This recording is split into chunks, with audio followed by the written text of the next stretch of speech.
Mapagmahal na anak, naalala ko noon kung paano niya ako bigyang pagpapahalaga.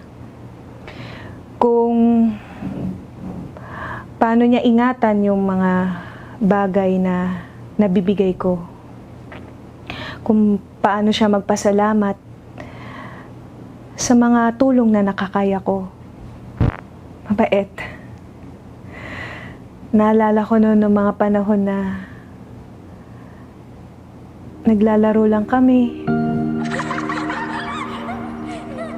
Yung mga iakap niya, sobrang sarap sa pakiramdam. Yung pakiramdam na alam mong ikakampi ka sa bawat oras. Kaya hindi ko alam kung bakit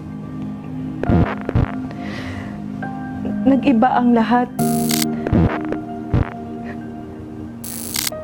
Nagbago ang anak ko. Hindi na siya nakikinig. Pinipilit niya ang kanyang mga kagustuhan. Unti na niya ako inuubos. Sa pagbubukasan ng kumot.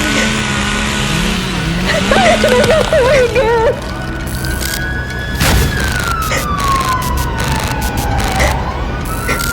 Hindi niya alam. Napapagod na ako. Pilipinas ang nangungunang bansa sa buong mundo pagdating sa dami ng plastik na napupunta sa dagat mula sa mga ilog. Lupa, Mga ang otoridad pangnahing naniniwala itinuturong na ang dahilan sa pagkakaingin malawakang ang pagbaha sanhi na ng naranasan insidente. kamakailan sa ilang Sa paglipas ng panahon at sa patuloy na paglobo ng populasyon ng Pilipinas, patuloy din ang aktibidad ng mga Pilipino na nagre-resulta sa pagkasira ng ating kapaligiran at kabuhayan.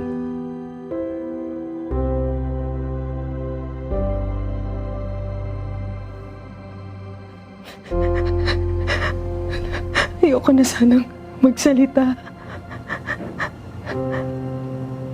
Dahil alam kong hindi naman dapat.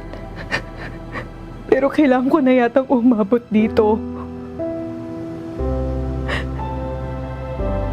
Para lang makinig ka. Ako na yung nakikiusap. Tao. Anak. May oras pa.